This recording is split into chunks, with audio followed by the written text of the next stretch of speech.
Today's December the 27th, which means the NHL returns to action today. We have a big news out of Pittsburgh with the signing of Jake Guentzel to a contract extension. Plus, we have some updates here, some other NHL injuries, some players being activated, and some going on IR after the holidays. We'll discuss all that coming up next.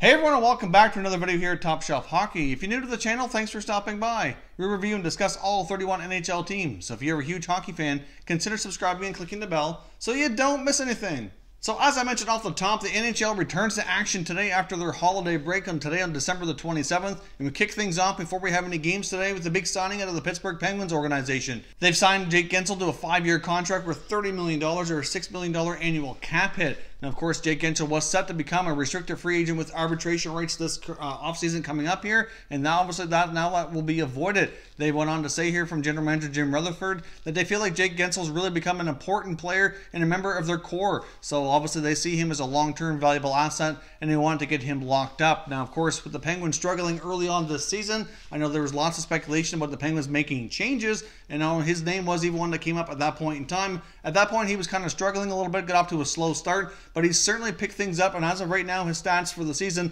look significantly better. He's played in 36 games this year, and he's put up 15 goals and 33 points. So, obviously, Jake Guentzel's been a fairly productive player in his career. He's been an absolute monster in the playoffs. He's averaging more than a point per game in the playoffs. So if we could only get playoff Jake Guentzel to show up in the regular season and be that productive all the time, he'd be worth even more and even be that much more productive. In Jake Guentzel's short playoff career, he's played 37 games, put up 23 goals and 42 points, was an absolutely huge part of those back-to-back championships by the Pittsburgh Penguins. He's certainly been a great playoff performer. If we could only get that playoff performance to come through there in the regular season, he'd be that much more valuable, that much more productive, and probably getting that much more of a raise on this new contract. But Jake Guentzel does have spurts of being inconsistent. But overall, if you take a look at his full body of work and his complete stat line here, the numbers do look pretty impressive.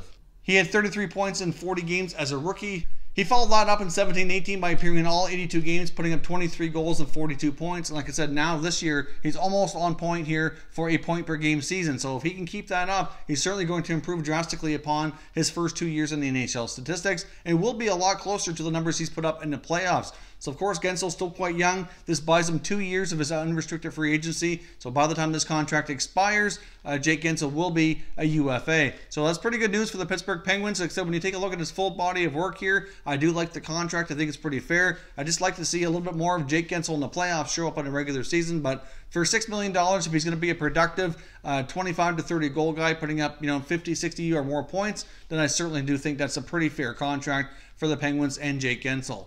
Now, of course, coming back out of the holiday break here on the 27th, we do have a lot of news on injury fronts. We had a bunch of players get activated from IR, and we also had a few guys go on IR to start the holiday break here. And we had a couple other players that are injured but don't show as officially being on IR yet, but at least one of them will be. Let's get started here with the Minnesota Wild defenseman Matt Dumba, who's going to be out for a minimum of 3 months after having surgery. We know Dumba's already been out for a little while here. Looked like he was kind of seeking different opinions on the injury. It's been revealed to be a torn pectoral muscle, which he had successful surgery on, and he's looking at a minimum 3-month recovery. Could be a little bit longer, which kind of puts him near that March-April kind of timeline. So it's debatable if he can be back before the end of the regular season or not. If things are looking solid for Minnesota Wild to make the playoffs, he should be hopefully able to return for that. But it's such a shame too. Dumba was having an incredible start to his season and certainly would have been in the conversation, I think, for the Norris Trophy had he been able to continue that pace for a full 82-game schedule. So very unfortunate news for Dumba and the Wild. It seems like that team year after year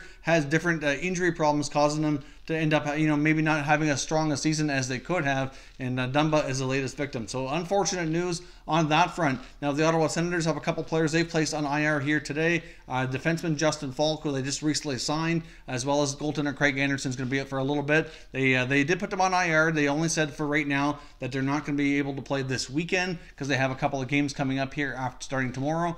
However, they will likely be out for about a week, more than likely, since they are officially on IR. Both were diagnosed with a concussion. So hopefully neither situation seemed to be too severe. They seem to already be recovering, but they're definitely ruled out of action for at least this weekend's games. Now, of course, we had a bunch of players activated and ready to return here as well. the Nashville Predators are finally getting back defenseman PK Subban and forward Victor Arvidsson, who's been out for some time as well. So those will be two very much welcome additions for the Predators. And the Bruins have also activated a couple defensemen, so they're getting a little closer to having a healthy blue line here as they welcome back Zdeno Chara and Kevin Miller, both activated from IR this morning as well. So lots of injury news there. And of course, one other piece of news on the injury front is Montreal Canadiens goaltender Carey Price is not going to be traveling with the club here as they head back on the road to get back to action here after the holiday break. Wasn't quite clear exactly what the issue was. It didn't sound like it'd be anything long term. I believe it was a lower body injury of some sort. So we'll see and wait further updates from the Montreal organization on Carey Price. But another goaltender is going to be missing at least a little bit of time here for Montreal, which isn't good news because he's actually been playing pretty well here as Montreal kind of climbs on and kind of tries to hold on to a playoff spot as they head into the second half of the season here after the holiday break. So that is all your news and notes here for today. Make sure you leave a comment. Let me know what you think of this new contract extension between the Penguins and Jake Guentzel. Certainly a long-term commitment there with some big money on the line. And of course, lots of players coming back and going on injury reserve. So let me know what you think of those teams and how they're going to be impacted by players either coming in or going out of their lineups. If you're new to the channel here, I hope you consider subscribing. We cover all 31 NHL teams, and there's plenty of content here for all hockey fans to enjoy. So if you're new, hit that subscribe button. And if you like this video, give it a thumbs up before you go. I'd appreciate it if you did. As always, thank you very much for watching, everybody. We will catch you next time.